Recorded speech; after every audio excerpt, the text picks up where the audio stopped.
Durant mes années lycée, j'ai grandi dans un contexte familial assez difficile, ce qui fait que je passais pas beaucoup de temps chez moi avec mes parents.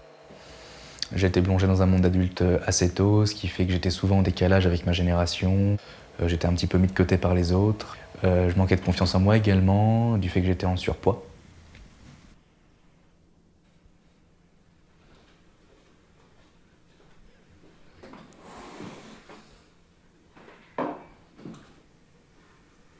En troisième, je souhaitais m'orienter vers une filière professionnelle ou technologique, mais mes parents m'ont plus ou moins forcé à m'orienter vers une filière générale.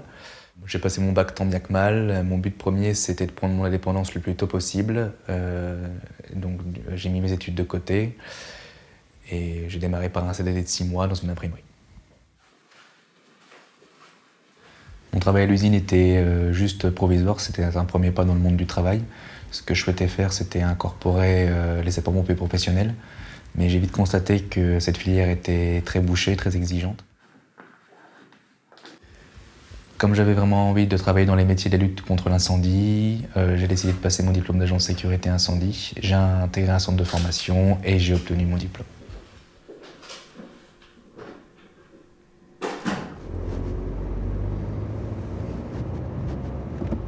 Après ma formation, j'étais très vite contacté par Luxan Group qui m'a tout de suite proposé un poste d'agent de sécurité malveillance sur un chapiteau parking pour un grand distributeur. Après, on m'a formé au véhicule de surveillance sur ce même parking, puis j'ai été formé en astreinte. De fil en aiguille avec l'expérience, on m'a proposé la formation de chef d'équipe en sécurité incendie, et voilà où j'en suis actuellement. Je vois le cheminement parcouru de simple agent de sécurité malveillance sous un chapiteau à surveiller les oignons qui macéraient à aujourd'hui chef d'équipe.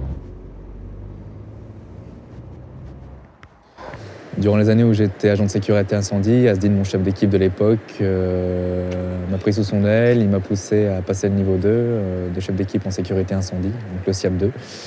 Et quand j'ai eu le diplôme, c'était la première personne que j'ai contactée pour le remercier de ce qu'il m'avait apporté. Salut Agathe, ça va? Salut Clément, ça va et toi? Ça va, ça a été aujourd'hui? Très bien.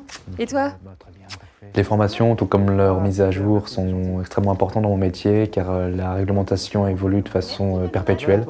Donc c'est extrêmement important de maintenir les acquis. Pour l'avenir, ce que je souhaiterais faire, c'est passer mon diplôme de SIAP 3, donc chef de service de sécurité incendie, et plus particulièrement dans le milieu hospitalier, car la réglementation y est très exigeante.